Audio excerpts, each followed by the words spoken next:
जय हिंद दोस्तों। स्वागत है आपके अपने इस परिवार गोल एक संकल्प ऑनलाइन चैनल पर। मैं संतोष सर आप सभी का स्वागत करता हूं। तो चलिए आइए सभी कोई जुड़ जाइए आज के इस सेशन में। हमारा आज जो है इस सेशन का शुभारंभ होने जा रहा है ना। नया आगाज हम लोग करने जा रहे हैं 2026 से 27, यानी बिहार बोर्ड के जो भी छात्र छात्राएं हैं, है ना, जो भी विद्यार्थी जी हैं, उनको जो है यहाँ पे वो क्या कर सकते हैं, पूरी कंप्लीट मैथ को पढ़ सकते हैं, यानी गणित को अपना एकदम सुव्यवस्थित ढंग से तैयारी कर सकते हैं। तो आइए जुड़ जाइए सभी कोई जो है हमारे चैनल से। चैनल का नाम है गोल एक संकल्प, है ना। सभी कोई एकदम सब्सक्राइब कर लीजिए इसको। और यहाँ पे हम लोग पढ़ने वाले हैं पूरे गणित को, ठीक है। बिहार बोर्ड क्लास 10th का पूरा मैथ को पढ़ने वाले हैं। और देखिए इस सीरीज का हम नाम भी रखे हैं, बहुत ही एक मतलब कि एकदम से क्या कह सकते हैं, चुनिंदा नाम रखे हैं, है ना। सीरीज चलेगा यहाँ पे, एक विजेता सीरीज चलाएंगे हम लोग। तो यहाँ पे किसका, पूरा गणित का सीरीज चलने वाला है। और जब यहाँ पे पूरा गणित हम लोग पढ़ लेंगे तो हमारा जो है समझ लीजिए कि एक निश्चित रूप से आपका गणित में कह सकते हैं, अभी तो हम यहाँ लिखे हैं कि 90 प्लस स्कोर आप 100 में 100 भी ला सकते हैं, ठीक है। आप 100 में 100 भी ला सकते हैं। तो हमारा क्या क्या क्या कहते हैं रणनीति रहेगा, आइए सबसे पहले इस क्लास में हम लोग जानेंगे, सिलेबस को डिस्कशन करेंगे, ठीक है। सारी बातों को जानेंगे कि हमें गणित में कितने चैप्टर पढ़ने होते हैं, क्या क्या कौन से चैप्टर में क्या क्या पढ़ने होते हैं, इन सारी बातों को पहले समझेंगे। उसके बाद जो है फिर हम नेक्स्ट क्लास में जो है स्टार्ट करेंगे गणित को, ठीक है। तो चलिए बिना देरी किए हुए हम इस क्लास को स्टार्ट करते हैं। सबसे पहले अहम बात कि आप इस क्लास को जो है पूरा देखेंगे और हमारे चैनल को सब्सक्राइब करेंगे। चैनल का नाम है गोल एक संकल्प, ठीक है। क्या है तो गोल एक संकल्प, जाके पहले YouTube पे उसको सर्च करिएगा और जब गोल एक संकल्प आएगा तो वहां पे फोटो मेरा दिख जाएगा, है ना। सब्सक्राइब कर लेना है, तभी जो है आप इस पूरा सीरीज का लाभ उठा पाएंगे, ठीक है। तो चलिए देखते हैं क्या क्या हमारा रणनीति रहने वाला है इसमें।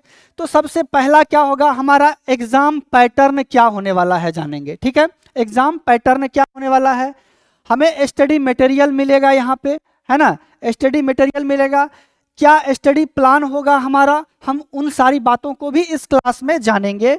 और जब इन सारा बात को जानने के बाद यहाँ अब लिखे हुए हैं क्या कि 90 प्लस स्कोर मैथ में, तो ये हम तो एक लिख दिए हैं 90 प्लस स्कोर, ठीक है। लेकिन आप यकीन मानिए कि जब हम यहाँ पे क्लास लेंगे आपको लगेगा कि हम गणित में 100 में 100 ला सकते हैं, ठीक है। तो चलिए अब आगे बढ़ते हैं। और ये सेशन बच्चों होने वाला है 2026 से 27, जो अभी 27 में बच्चे एग्जाम देंगे वो, ठीक है। सीरीज का नाम क्या है एक बार जल्दी से आप लोग बता दीजिए। सीरीज का नाम है विजेता सीरीज, है ना। इस क्लास का जो है कि एक नाम रखा गया है विजेता सीरीज। और ये क्लास 10th का यहाँ पे पूर्ण रूप से गणित पढ़ाया जाएगा। तो चलिए हम लोग सिलेबस को जानते हैं, देखते हैं सिलेबस, ठीक है। तो सबसे पहले हम लोग देखिए गणेश जी का फोटो लगा हुआ है और पहला प्रथम पूज्य हमारा जो है गणेश जी ही होता है। कहता है ना कि प्रथम मतलब कि पहले पूजा होत गजानंद तुम्हारी, कुछ तो तुम में बात है ना। तो आइए सबसे पहले हम गणेश जी को प्रणाम करते हैं और स्टार्ट करते हैं इस क्लास को, ठीक है। तो चलिए बच्चों सबसे पहले हम लोग देखेंगे यहाँ पे हमारा पहला अध्याय जो होगा हमारा गणित में आपका वास्तविक संख्या, है ना। कुल इसमें हमें जो है ना 15 चैप्टर पढ़ने पड़ते हैं और 15 चैप्टर में एक्सरसाइज अप्रॉक्स लगभग 51, है ना। चैप्टर हमारा 15 है और एक चैप्टर में किसी में 3, किसी में 4, किसी में 5, इस तरह से एक्सरसाइज दिया हुआ है, प्रश्नावली दिया हुआ है। तो सभी को अगर आप काउंटिंग कीजिएगा तो लगभग 50 से 51 जो है ना क्या कहते हैं प्रश्नावली हमको पढ़ना होगा, ठीक है। तो चलिए पहला अध्याय में हम लोग पढ़ेंगे यहाँ पे वास्तविक संख्या, इसको इंग्लिश में कहते हैं रियल नंबर्स। क्या कहते हैं, वास्तविक संख्या, रियल नंबर्स। तो देखिए इसमें सबसे पहला यानी कि 1.1 होगा हमारा। 1.1 में हम लोग इसका क्या पढ़ने वाले हैं, तो इंट्रोडक्शन पढ़ने वाले हैं, यानी भूमिका, है ना। और जानेंगे यहाँ पे कि वास्तविक संख्या कहाँ से आया है ना, कहाँ से निकल के आया है वास्तविक संख्या, वास्तविक संख्या से कौन कौन सी संख्याएं बनी है। तो इन सारी बातों को जानेंगे, परिमेय संख्या, अपरिमेय संख्या, है ना। परिमेय संख्या के बारे में फिर जानेंगे कि वहां से जो है पूर्णांक निकला है, भिन्न निकला है, दशमलव निकला है, शांत भिन्न, अशांत भिन्न, इन सारी बातों को जानेंगे। यहाँ पे पहले जब इंट्रोडक्शन हम लोग पढ़ेंगे, ठीक है। उसके बाद जब धीरे धीरे हम लोग आगे दूसरा चैप्टर के तरफ बढ़ेंगे, यानी कि 1.2 दिया हुआ है यूक्लिड विभाजन प्रमेयिका, है ना। तो यूक्लिड विभाजन प्रमेयिका से क्या करते हैं, जल्दी से बताइए हम लोग, जल्दी से बताइए आप लोग, यूक्लिड विभाजन से क्या होता है। तो बच्चों यहाँ पे यूक्लिड विभाजन से हम लोग HCF ज्ञात करते हैं। क्या ज्ञात करते हैं? HCF ज्ञात करते हैं। तो इस विधि से जो है हम लोग HCF ज्ञात करने वाले हैं, ठीक है। एक यूक्लिड विभाजन फॉर्मूला होता है A बराबर BQ प्लस R, ठीक है। तो ये फॉर्मूला होता है, उसी के आधारित पर हम यूक्लिड विभाजन प्रमेयिका को सिद्ध करेंगे और HCF निकालेंगे, ठीक है।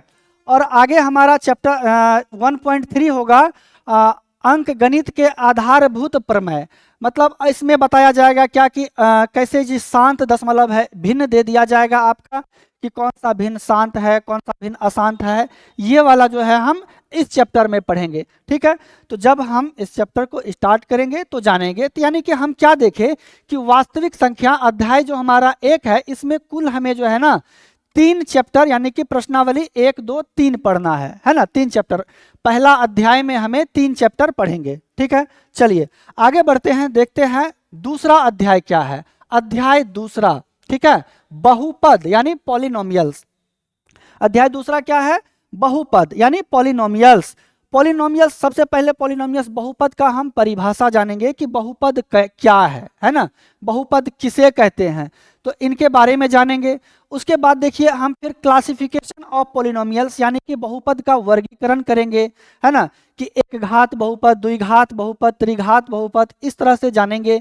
फिर जो है क्या करेंगे, बहुपद के प्रकार जानेंगे कि कितने प्रकार का होता है ना, द्विघात बहुपद, रैखिक बहुपद, द्विघात बहुपद, त्रिघात बहुपद, ये जानेंगे। तो ये सब जो है हम लोग यहाँ पे भूमिका में पढ़ेंगे और धीरे धीरे इसका जो है कि उसके बाद बहुपद का शून्यक निकालने के लिए सीखेंगे, है ना। उनके शून्यकों के बीच की संबंध का सत्यता का जांच करेंगे, यानी कि शून्यकों का योगफल क्या होता है, शून्यकों का गुणनफल क्या होता है, द्विघात बहुपद के शून्यकों का योगफल और गुणनफल, त्रिघात बहुपद के शून्यकों का योगफल और गुणनफल, इन सारी बातों को हम जो है ये चैप्टर 2 और 3 में पढ़ेंगे। पहला में तो जो है कि सिंपल जो है हम लोग इंट्रोडक्शन पढ़ेंगे, है ना, लिखा हुआ भी है भूमिका, इसको इंग्लिश में कहते हैं इंट्रोडक्शन। तो ये रहा अध्याय 2 हमारा, ठीक है। चलिए इसी तरह आगे बढ़ते हैं, अध्याय नंबर 3 में देखते हैं बच्चों कि अध्याय 3 में है कि 2 चर वाले रैखिक समीकरण के युग्म यानी पेयर लीनियर इक्वेशंस इन 2 वेरिएबल्स, है ना। अब देखिए यहाँ पे क्या आता है, 2 वेरिएबल्स का मतलब क्या है, 2 चर। तो बच्चों एक बात हम पूछना चाहेंगे आप लोगों से कि यहाँ पे 2 चर क्या होता है, जल्दी से बताइए आप लोग कि 2 चर क्या होता है, चर किसे कहते हैं। अच्छा छोड़िए वो सब बात, बताइए क्या कि चर किसे कहते हैं, क्या बता सकता है कोई बच्चा कि चर किसे कहते हैं? हैं, बता सकता है कोई बच्चा कि चर किसे कहते हैं? आइए देखिए यहाँ पे चर किसे कहते हैं। तो सीधी सी बात है, कहेंगे क्या कि सर चर जो होता है ना, चर का मान फिक्स नहीं होता है ना। चर क्या है, एक वेरिएबल है और चर का मान कभी भी एकदम सिंपल साधारण एक लाइन में जवाब देना है कि चर का मान फिक्स नहीं रहता है, निश्चित नहीं रहता है ना। वो उसको कुछ भी हम मान सकते हैं, चर का मान को 1, 2, 3, 4, 5 कुछ भी कह सकते हैं। यानी कि कुल मिला के बात यहाँ पे ये आया कि यानी कि हम क्या बोलते हैं कि एक्स वाई कभी कभी लेते हैं ना, एक्स वाई ए बी, ये सब क्या है, चर है। यानी कि ये जो एक्स वाई ए बी जो हम लिखे हैं यह एक चर मान है, वेरिएबल है ये, है ना। क्योंकि यहाँ पे x का मान हम यहाँ कुछ भी रख सकते हैं बच्चों, 1, 2, 3, 4 x y A B C D का मान कुछ भी रख सकते हैं, कोई भी अचर वैल्यू रख सकते हैं, ठीक है। तो सबसे पहले तो ये हो गया हमारा चर यानी वेरिएबल्स हो गया, ठीक है। तो यहाँ पे कहा जा रहा है 2 वेरिएबल्स होगा, यानी कि जब भी होगा एक्स वाई का वैल्यू 2 होगा, एक्स वाई या फिर ए बी या फिर एम एन या एल एम कुछ भी होगा तो 2 आएगा, जोड़ा में आएगा, है ना। तो यहाँ पे हम सबसे पहले जानेंगे 2 चर वाले, इसका इंट्रोडक्शन पढ़ेंगे, चर क्या है ना। उसके बाद आगे बढ़ेंगे 3.2 में जो है कि देखिए 1 2 3 4 5 5 6 7, अच्छा इसमें और भी है, 1 मिनट देखिए यहाँ पे देख लेते हैं, इसमें और भी है।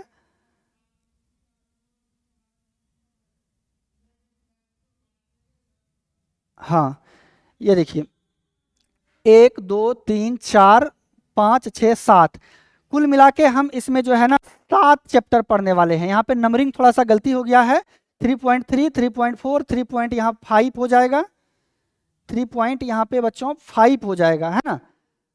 3 दशमलव ये 4 होगा, 3 दशमलव 5 हो जाएगा, 3 दशमलव 6 हो जाएगा, 3 दशमलव 7, यानी ये बहुत बड़ा चैप्टर है।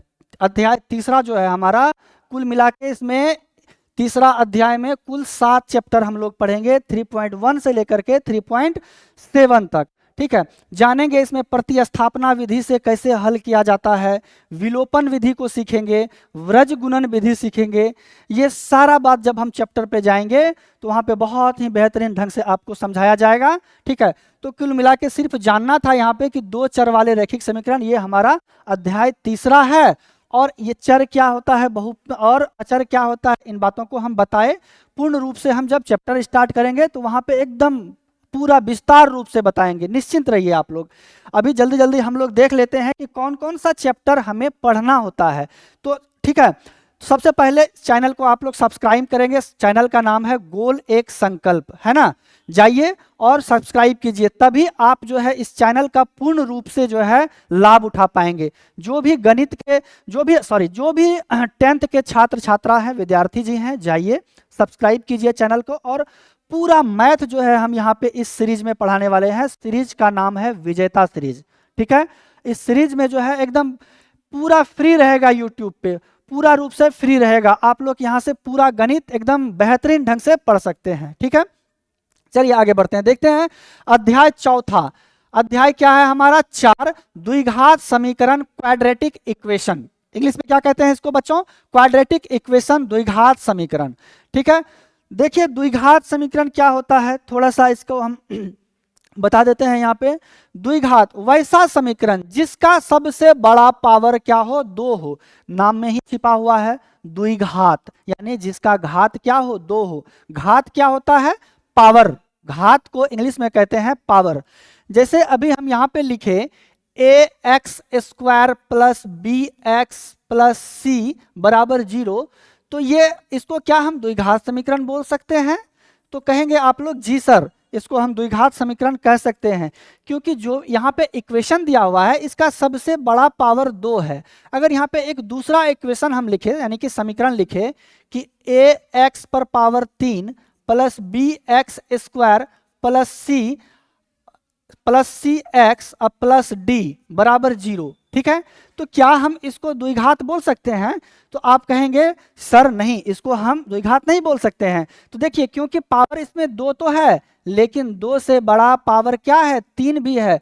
तो जो सबसे बड़ा पावर होता है हम उसी को जो है ना मान्यता देते हैं। जैसे कि हमारे घर में जो सबसे बड़े होते हैं उन्हीं का बात चलता है। क्या सही है या गलत, यस या नो, जल्दी से बताओ।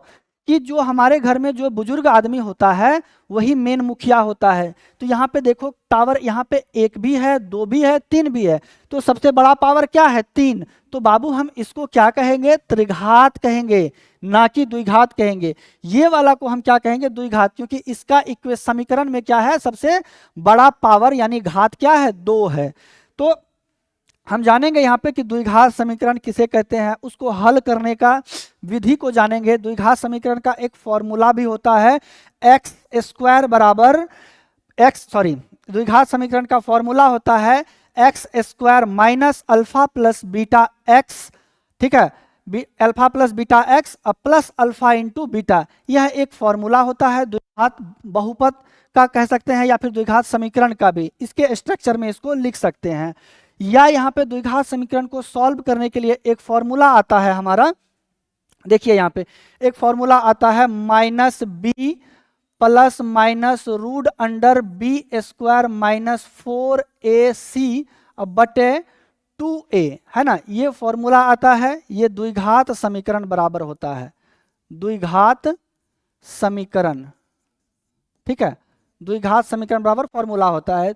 तो इस फॉर्मूला के बारे में जानेंगे, या फिर अलग अलग निकालने का भी विधि होता है। पहले अल्फा और बीटा को अल्फा और बीटा को हम लोग निकालेंगे, अल्फा बीटा को निकालेंगे, इसका भी फॉर्मूला होता है। डी बराबर यहाँ पे जानेंगे कि विविक्तर होता है, डी को कहते हैं डिस्क्रिमिनेट, इसका फॉर्मूला होता है बी स्क्वायर माइनस 4ac। ठीक है, तो ये सारी बातों को हम लोग कहाँ जानेंगे, तो द्विघात समीकरण वाले चैप्टर में पढ़ने वाले हैं। इसको गुणनखंड विधि से कैसे हल किया जाएगा, है ना, पूर्ण रूप से वर्ग बनाकर इसको हल कैसे किया जाएगा, भाग विधि से कैसे हल किया जाएगा, सब बात यहाँ पे एकदम क्लियर रूप से।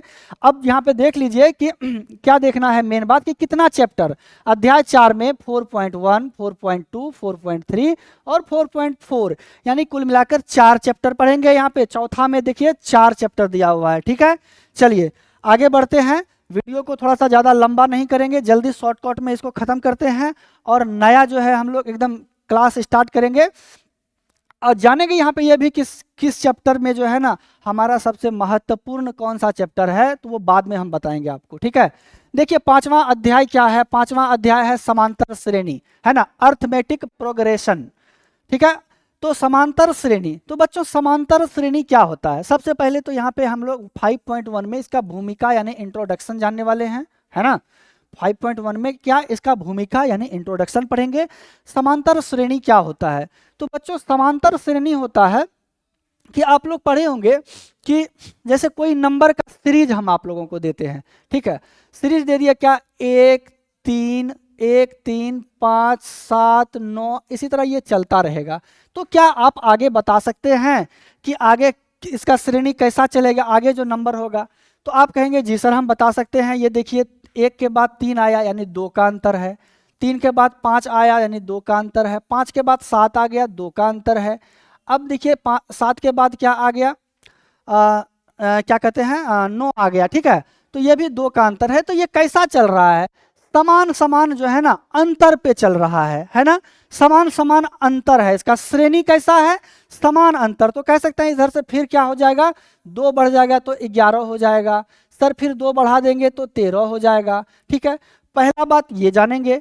उसके बाद देखिए कि अगर इसमें आपको कह दिया जाएगा एक और बात, दूसरा बात क्या जानेंगे बाबू यहाँ पे, कि जैसे हमारा दिया हुआ है 1 3, है ना, 1 3 5 7 9, इस तरह से दिया हुआ था, डॉट डॉट जाके आगे जाएगा ये 23 मान के चलो यहाँ पे। अब हाथ संख्या का ये जो है ना सीरीज चल रहा है, 1 चल रहा है 3 5 7 9, इसी तरह 23, अगला संख्या हमारा 23। तो जैसे 1 नंबर पे है, 2 नंबर पे 3 है, 2 नंबर पे 3 है, 3 नंबर पे 5 है, छठा पर क्या है 7 है, और 1 पे क्या है 1, दूसरा पे क्या है 3, और तीसरा पे क्या है 5, चौथा पे 7 और 5वां नंबर पे क्या है तो 9 है। तो अब बताइए कि 23 जो है कितना नंबर पे है ना, 23 जो है कितना नंबर पे है, कैसे निकालेंगे इसको, तो इसको निकालने के लिए हमारा एक फॉर्मूला आता है। ठीक है, फॉर्मूला यानी कि ये nवां पद हो गया, ये पहला पद को हम लोग a1 लिखते हैं, दूसरा को a2 लिखते हैं, है ना, इसी तरह चलते रहता है, लास्ट में डॉट डॉट an तक ये सीरीज चलता है। तो हमको nवां पद निकालना है ना, an हो गया कुल, यानी nवां पद कैसे निकाला जाता है। तो अब ये भी है कि अब इसमें टोटल को जोड़ लेंगे यहाँ पे, कैसे कि सर 1 से लेकर 23 तक में को सबको जोड़ेंगे तो कुल कितना नंबर आएगा। ठीक है, तो इन बातों को भी जानेंगे। तो अब बताओ 1 3 हो गया, 4 4 और 5 9 9 7 जो है 16, इस तरह से जोड़ेंगे 23 तक, तो कितना टाइम लगेगा, बहुत टाइम लगेगा। लेकिन जब हम लोग चैप्टर स्टार्ट करेंगे और फॉर्मूला के, है ना, फॉर्मूला के आधार पर यानी सूत्र को बैठा करके जब वहां निकालेंगे तो देखना एकदम आसान होगा और विद इन सेकेंड हम लोग इसको पढ़ लेंगे। ठीक है, इसमें बच्चों पढ़ने वाले हम 5.1 5.2 5.3, यानी कुल 3 चैप्टर होगा इसमें हमारा 5वां अध्याय में समांतर श्रेणी में। ठीक है, चलिए छठा देखिए त्रिभुज, छठा चैप्टर है हमारा त्रिभुज। त्रिभुज को हम लोग इंग्लिश में कहते हैं ट्रायंगल्स। तो यहाँ पे जानेंगे त्रिभुज के प्रकार के बारे में, क्या जानेंगे, त्रिभुज के प्रकार के बारे में, कि त्रिभुज कितने प्रकार के होते हैं। क्या कोई बच्चा बता सकता है कि त्रिभुज कितने प्रकार के होते हैं, बताओ। क्या ये जो आकृति है हमारा त्रिभुज बना हुआ है, जल्दी से बताओ, क्या इस बंद आकृति को हम त्रिभुज कहेंगे, है ना, कहेंगे है सर क्या बोल रहे हैं, ये त्रिभुज है ना। त्रिभुज नाम में ही छिपा हुआ है, तीन भुजाओं वाले बंद आकृति को हम त्रिभुज कहते हैं। ठीक है, सबसे पहला बात तो हम इसका डेफिनेशन जानेंगे। उसके बाद देखो कि त्रिभुज को कितने भागों में बांटा गया है, किस मतलब कि कितने प्रकार का त्रिभुज होता है। तो कोण के भी आधार पर त्रिभुज को बांटा गया है और भुजा के भी आधार पर त्रिभुज को बांटा गया है। तो कोण के भी आधार पर 3 प्रकार के होते हैं और भुजा के भी आधार पर 3 प्रकार के होते हैं। तो इन सारी बातों को हम पढ़ने वाले हैं जब चैप्टर स्टार्ट करेंगे तब। ठीक है, तो वहां जब जानेंगे ही उतना और देखिए यहाँ पे चैप्टर हो गया हमारा क्या, तो 6.1, 6.2, 6.3, 6.4 और 6.5 कुल 5 चैप्टर हम यहाँ पे त्रिभुज वाले चैप्टर यानी छठा चैप्टर में पढ़ेंगे, कुल 5 चैप्टर को। चलिए, हमारा 7वां अध्याय होगा निर्देशांक ज्यामिति। ठीक है, ज्योमेट्रिक कोऑर्डिनेशन। तो यहाँ पे हम लोग क्या पढ़ने वाले हैं, सबसे पहले तो जानेंगे कि ज्यामिति, निर्देशांक ज्यामिति क्या होता है। तो यहाँ पे ज्योमेट्री का खेला होगा, है ना। ज्योमेट्री क्या, सॉरी कोऑर्डिनेट ज्योमेट्री। ठीक है, ज्योमेट्री नहीं, कोऑर्डिनेट ज्योमेट्री। ज्यामिति निर्देशांक को कहते हैं कोऑर्डिनेट ज्योमेट्री। तो सबसे पहले निर्देशांक ज्यामिति का डेफिनेशन जानेंगे बाबू। दूसरे बात क्या कि दूसरा अध्याय में जो हम लोग इसका पढ़ेंगे दूरी सूत्र को जानने वाले हैं। दूरी सूत्र क्या होता है, जैसे कि मान लो एक बिंदु यहाँ है और एक बिंदु यहाँ है, यहाँ पे यहाँ से यहाँ तक जाने में कुल कितना टाइम लगेगा, है ना, कितना दूरी होगा, सॉरी कितना दूरी होगा, इसको हम लोग दूरी सूत्र से क्या करेंगे, ज्ञात करेंगे। यहाँ पे x1 y1 होगा हमारा और यहाँ पे x2 y2 होगा, ये दिया हुआ होगा। कहेगा बताइए कि यहाँ से यहाँ तक का दूरी कितना है, तो दूरी सूत्र लगाएंगे हम लोग, यहाँ पे पढ़ेंगे। उसके बाद तीसरा अध्याय में इसी में पढ़ने वाले हैं हम लोग क्या, सॉरी तीसरा चैप्टर, है ना। अध्याय तो हमारा 7वां है, तो 7वां अध्याय में जो तीसरा चैप्टर में हम लोग पढ़ने वाले हैं 7.3 में विभाजन सूत्र लगाएंगे। अब यहाँ से हमको x1 और y1 दे देगा, दूसरा पॉइंट पे हमको x2 y2 दे देगा यहाँ पे, है ना। अब कहेगा क्या कि एक बिंदु यहाँ पे इसको विभाजित कीजिए और बताइए कि यहाँ पे x y का वैल्यू क्या है ना, यानी कि यहाँ से यहाँ तक का दूरी कितना है और यहाँ से यहाँ तक का दूरी कितना है। तो वहां पे हम लोग जो है विभाजन सूत्र लगाएंगे, है ना। क्या लगाएंगे, विभाजन सूत्र। ठीक है, तो क्लियर हो गया। कुल मिला के हम लोग यहाँ पे दूरी सूत्र और विभाजन सूत्र के बारे में पढ़ेंगे और ये हमारा निर्देशांक ज्यामिति कोऑर्डिनेट ज्योमेट्री होगा, है ना। और 3 चैप्टर यानी 7.1, 7.2, 7.3 हम लोग पढ़ेंगे इसमें। चलिए आगे बढ़ते हैं। देखिए अध्याय हमारा है ना 8 आ गया, है ना, अध्याय 8। सब बच्चे, जब भी कोई भी बच्चा, सीधी सी बात है, जब जो है ना जैसे ही वो इन करेगा, है ना, 10th क्लास में, उसके मुंह पे रहेगा त्रिकोणमिति। जानते हो क्यों, बता है क्यों? क्योंकि अगर पूरा गणित में सबसे अगर पावरफुल चैप्टर रहता है ना बच्चों, पावरफुल, तो वो ये है त्रिकोणमिति, है ना। त्रिकोणमिति का परिचय, इंट्रोडक्शन टू ट्रिगोनोमेट्री, है ना। ट्रिगोनोमेट्री ये बहुत बहुत बहुत, मतलब जितना बार तुम बहुत लगा सकते हो इसमें लगा दो, है ना। इससे जो क्वेश्चन आता है कुल मिला के 30 से 35 नंबर का, 30 तो तुम पक्का मान लो कि 30 नंबर का कुल बच्चों एग्जाम होता है, 100 मार्क्स का एग्जाम होता है। तो इसमें तुम 30 मार्क्स निकाल दो, यानी कि 30 नंबर का, 30 से ऐसे 35 तक पूछा जाता है, हम 30 ही मान रहे हैं। तो 30 नंबर अकेला ये चैप्टर दम रखता है ना।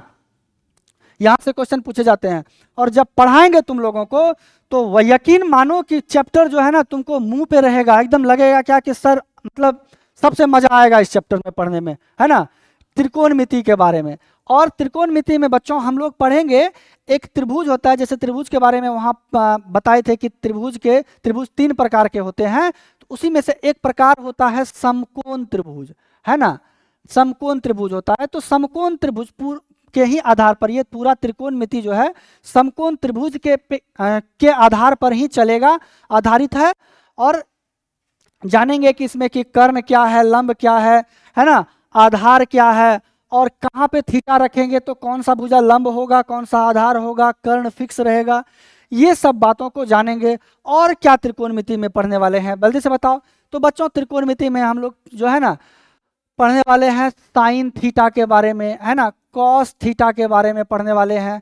फिर टेन थीटा हो गया हमारा, टेन थीटा के बाद आता है कॉट थीटा हो गया, उसके बाद जो है उसके बाद कॉट हो गया, उसके बाद हो गया तुम्हारा सेक थीटा हो गया, उसके बाद हो गया कॉसेक थीटा हो गया तुम्हारा, है ना। ये कुल 1 2 3 4 5 6 है ना, छः अनुपात है। ये कुल त्रिकोणमिति में 6 अनुपात होता है। पूरे 6 अनुपात के बारे में पढ़ेंगे और इसका जो है 0 डिग्री का मान, 90 डिग्री का मान, 45 डिग्री का मान क्या होता है, सबको हम देखेंगे और याद नहीं करेंगे, है ना, बस दिखाएंगे आपको कि कैसे उसका मान निकाला जाता है ना। 60 डिग्री का मान कैसे निकाला जाता है, 45 डिग्री का मान कैसे निकाला जाएगा, ये सब बात हम यहाँ पे बताएंगे, ठीक है, त्रिकोणमिति के चैप्टर में। तो देखिए यहाँ पे और इसमें सबसे मतलब कि अहम जो है हमारा, अगर 5 नंबर वाला जो क्वेश्चन आएगा, ये लास्ट वाला जो चैप्टर आप देख रहे हैं 8.4, यहाँ से जो 10-11 सवाल रहता है, यहाँ पे 10-11 सवाल है इस चैप्टर में, लास्ट वाला में। तो यहाँ से 10 में से जो भी सवाल पूछेगा वो 5 नंबर का पूछेगा, एकदम ये गांठ बांध दीजिए। यहाँ से ये वाला लास्ट वाला सवाल, लास्ट वाला जो है ना चैप्टर से ऑब्जेक्टिव नहीं आता है, ऑब्जेक्टिव यही तीनों से आपको पूछा जाएगा, ठीक है। तो चलिए कुल मिला के देखिए यहाँ पे ये बहुत ही इंपॉर्टेंट चैप्टर है हमारा, और इसमें हमें 1 2 3 4 कुल 4 चैप्टर पढ़ेंगे, है ना, त्रिकोणमिति में, इस अध्याय में, अध्याय 8 में, ठीक है। चलिए देखिए अब हमारा होगा अध्याय 9, यानी त्रिकोणमिति के कुछ अनुप्रयोग, है ना। अनुप्रयोग क्या है, सबसे पहले तो इसका भूमिका इंट्रोडक्शन जानेंगे, और दूसरा चैप्टर में क्या कह रहा है, ऊंचाइयां और दूरियां, ऊंचाइयां और दूरियों के बारे में जानेंगे। तो ऊंचाई दूरी क्या है ना, क्या ये वाला ऊंचाई और ये वाला दूरी, जी नहीं, यहाँ पे हम लोग पढ़ने वाले हैं उन्नयन कोण और अवनमन कोण के बारे में, है ना। उन्नयन कोण, है ना, उन्नयन कोण, और क्या, तो अवनमन कोण के बारे में, है ना, कि कहाँ से हम ऊपर देखेंगे तो कौन सा कोण बनेंगे, और यहाँ से नीचे देखेंगे तो उस कोण को क्या कहेंगे, है ना।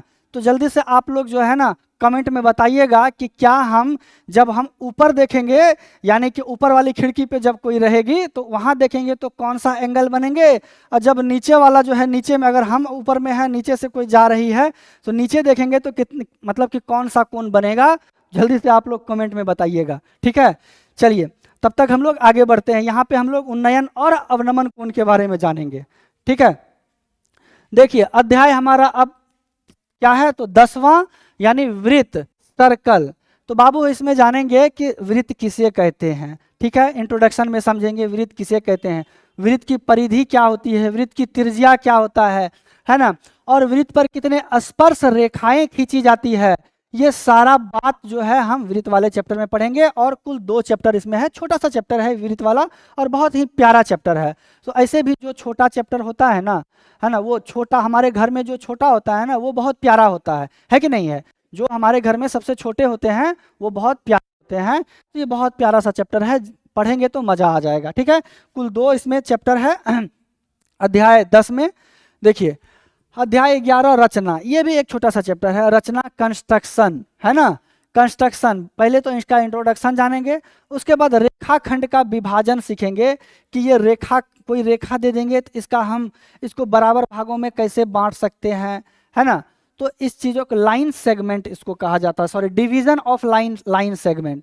हम जानेंगे कि किसी रेखा को हम अब 3 भागों में बांटना है तो कैसे बांटेंगे, बिना, मतलब क्या कहते हैं, ऐसा नहीं है कि अब ये रेखा दे दिए सर और यहाँ पे क्या कहते हैं स्केल यानी पटरी को लगा दिए, तो आप जो है कि उसमें क्या कीजिए कि भाग दे करके आधा आधा यहाँ कर दीजिए, हो गया आधा, ऐसा नहीं, बिना स्केल बैठाए, है ना, हम इस रेखा को विभाजित करेंगे 3 भागों में, बराबर 3 भागों में, बराबर 5 भागों में, कैसे विभाजित करेंगे वो हम इस रचना में सीखेंगे। कंस्ट्रक्शन, चैप्टर का नाम क्या है, कंस्ट्रक्शन, रचना, है ना, बहुत ही इंपॉर्टेंट। यहाँ से एक क्वेश्चन हर साल पूछा जाता है, हर साल एक क्वेश्चन 5 नंबर का, कितना नंबर का, 5 नंबर का, ध्यान रखेंगे आप लोग। चलिए देखिए ये भी एक छोटा सा चैप्टर था हमारा। अगला देखिए जल्दी जल्दी हम लोग देख लेते हैं, अध्याय 12 वृत्त से संबंधित क्षेत्रफल, यानी एरियाज रिलेटेड टू सर्कल्स। वृत्त का यहाँ पे क्षेत्रफल पढ़ेंगे कि वृत्त का क्षेत्रफल क्या होता है, सबसे पहले जानेंगे, है ना।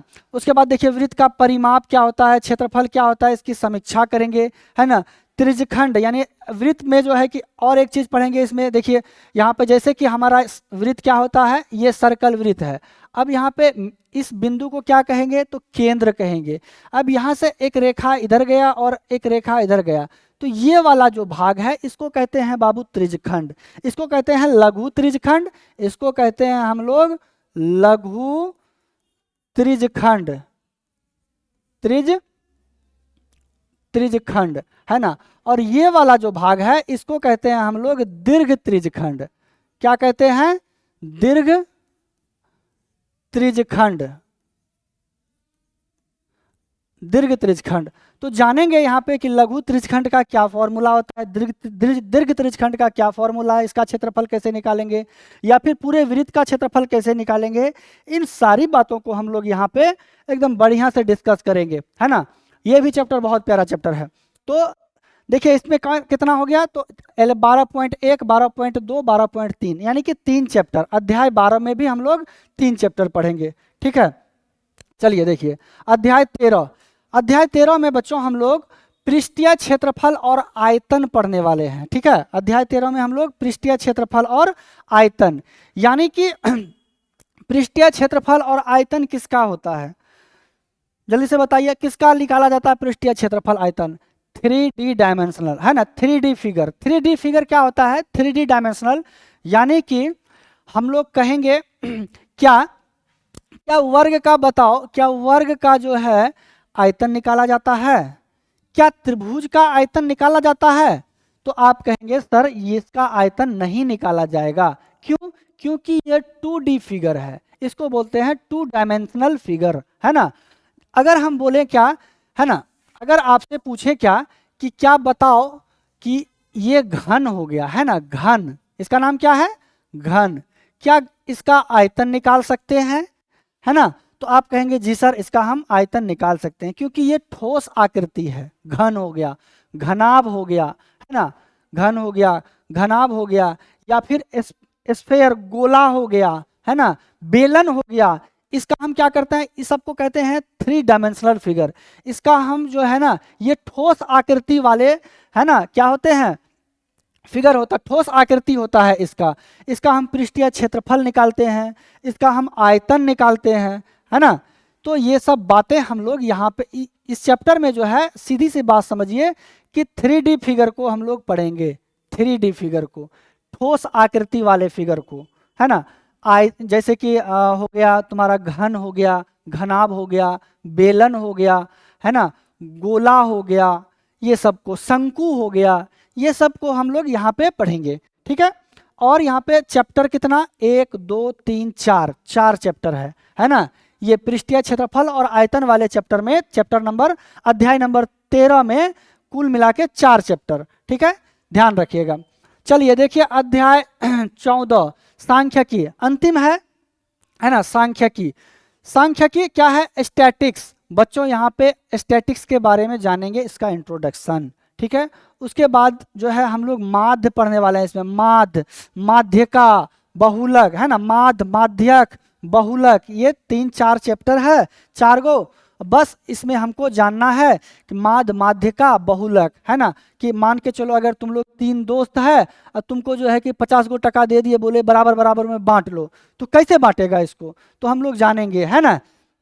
और भी इसको क्वेश्चन, अलग अलग टाइप का क्वेश्चन दिया हुआ रहता है, तो फॉर्मूला के आधार पर इसका माध्यक बहुलक का फॉर्मूला होता है, उसके आधार पर हम लोग यहाँ पे पढ़ेंगे। चैप्टर का नाम है हमारा सांख्यिकी, यानी इंग्लिश में कहते हैं इसको स्टैटिक्स, ठीक है।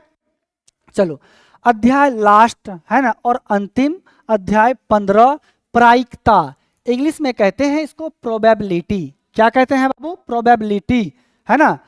अब देखिए क्या है, बस एक चैप्टर है, सबसे प्यारा और सबसे एकदम छोटा सा चैप्टर, नन्हा सा, और बहुत मजा आएगा। और ऐसा नहीं है कि ये चैप्टर छोटा है तो इससे क्वेश्चन नहीं पूछा जाएगा।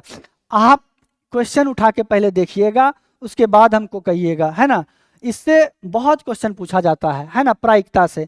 प्रायिकता में हम लोग पढ़ते हैं क्या कि घटनाओं के बारे में, है ना, घटनाओं के बारे में कि मान के चलो कि एक झोला में काला गेंद है, कुछ लाल गेंद डाला हुआ है, कुछ सफ़ेद गेंद डाला है, हाथ डाले हम झोला में और निकाले कि तो मान के चलो सफ़ेद गेंद निकलेगा, तो इसकी क्या प्रायिकता होगा, क्या संभावना होगा कि लाल गेंद ही निकले, क्या संभावना होगा कि काला गेंद ही आएगा, क्या संभावना होगा कि उजला गेंद ही होगा। तो इसकी मतलब कि घटना के बारे में कि क्या घटना हो सकता है।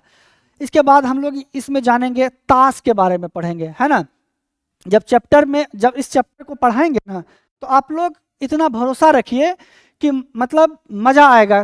ताश के बारे में जितना मतलब जो ताश खेलता है उसको नहीं आता होगा, उससे ज़्यादा आपको आएगा ताश के बारे में कि उसमें कितना राजा होता है, कितना रानी होती है ना कितने मतलब कि क्या कहते हैं, काला पान कितना, लाल पान कितना, ईंट का पत्ता कितना होता है ना। सारे बात को हम लोग यहाँ पे पढ़ेंगे, पूरा कार्ड्स को यहाँ पे ताश के पत्तों को एकदम एक्सप्लेन करेंगे और घटनाओं को जानेंगे यहाँ पे बाबू, है ना।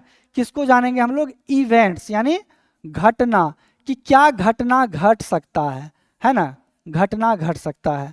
ठीक है, ये हमारा लास्ट चैप्टर था 15। तो हम लोगों ने क्या देखा, हम लोग देखे यहाँ पे कि गणित में हमको कुल कितना, तो 15 कुल मिला के 15 चैप्टर यानी कि अध्याय पढ़ना है। और इसमें कितना चैप्टर्स होने वाले हैं, आओ देखते हैं शुरू से, एक बार काउंटिंग कर लेते हैं, है ना। एक बार काउंटिंग कर लेते हैं हम लोग शुरू से कि कितना हम लोग इसमें चैप्टर होगा, कुल चैप्टर कितना होगा, है ना। चलो देखो, अध्याय 1 में देखो कितना, 1 2 3 4, 4 इसमें हो गया, है ना, 4 हो गया। उसके बाद देखो दूसरा में 4 के बाद 5 6 7, 7 हो गया। उसके बाद 8 9 10 11 12 13 14 हो गया, 14 15 16 17 18 18 18 18 जल्दी से गिनो, 18 19 20 21 21 22 23 24 25 26 26 27 28 29 29 29 का 30 31 32 33 33 33 33 33 34 35 हो गया, 35 36 37 38 39 40 41 42 42 हो गया, 42 42 43 44 45 46 45 48 49 50 और एक 51, यानी कि कुल जो है ना चैप्टर,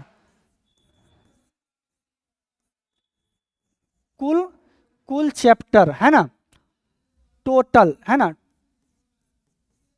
टोटल चैप्टर्स TERS कितना, तो 51 है ना। कुल हमको 51 चैप्टर यानी 15 अध्याय में अगर हम कुल चैप्टर को जोड़े तो 51 चैप्टर पढ़ना है, एकदम शुभ नंबर है ना। कितना, तो दक्षिणा देना है पंडित जी को, कितना, 51 रुपया। और ये पूरा गणित बच्चों हम यहाँ पे फ्री पढ़ाने वाले हैं आपको, है ना। तो इसके लिए करना क्या है, आपको YouTube पे जाना है और सर्च करना है गोल एक संकल्प, वहाँ पे चैनल का नाम आएगा, आप उसको सब्सक्राइब कर लीजिए और अपने दोस्तों में भी शेयर कीजिए। जो भी आपके दोस्त होंगे, आपके जो है कि रिलेटिव्स होंगे, उन सभी को बोलिए यहाँ पे हमारा चलने वाला है विजेता सीरीज। कौन सा सीरीज चल रहा है इस चैनल पे, है ना, विजेता सीरीज हम लोग चला रहे हैं। यहाँ पे पूर्ण रूप से जो है आपको क्लास 10 का, कक्षा 10वीं का इस विजेता सीरीज में सेशन भी देख लीजिए 26 से 27 है ना। मैं आपका क्या यहाँ पे होगा, पूर्ण गणित को पढ़ाया जाएगा एकदम बेहतरीन ढंग से और पूरा फ्री, है ना। फ्री आपको यहाँ पे पढ़ाया जाएगा, ऐसा नहीं कि फ्री है तो इसका महत्व नहीं देना है ना। आप अगर क्लास करेंगे तो आपको लगे कि नहीं, हम यहाँ आए हैं, इस प्लेटफॉर्म से जुड़े हैं और विजेता सीरीज को ज्वाइन किए हैं तो हमारा फायदा हो रहा है ना। एक बार आप भरोसा कीजिए और क्लास को देखिए, तब उसके बाद आपको समझ में आएगा। बच्चों कल जो हमारा नेक्स्ट क्लास आएगा उसमें हम लोग पढ़ेंगे सबसे इंपॉर्टेंट चैप्टर बच्चों होता है त्रिकोणमिति, है ना। ऐसे ये चैप्टर तो है, चैप्टर नंबर 8 है, लेकिन पहले हम बच्चों इसी को पढ़ाएंगे, है ना।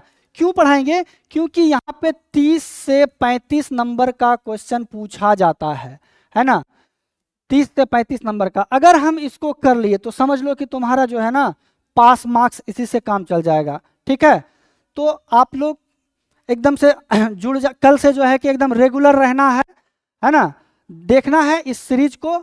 हम यहाँ पे पूरा गणित आपको बहुत अच्छे से पढ़ाएंगे, वादा है ये आप लोगों से। चलिए मिलते हैं नेक्स्ट क्लास में, तब तक के लिए सभी को जय हिंद।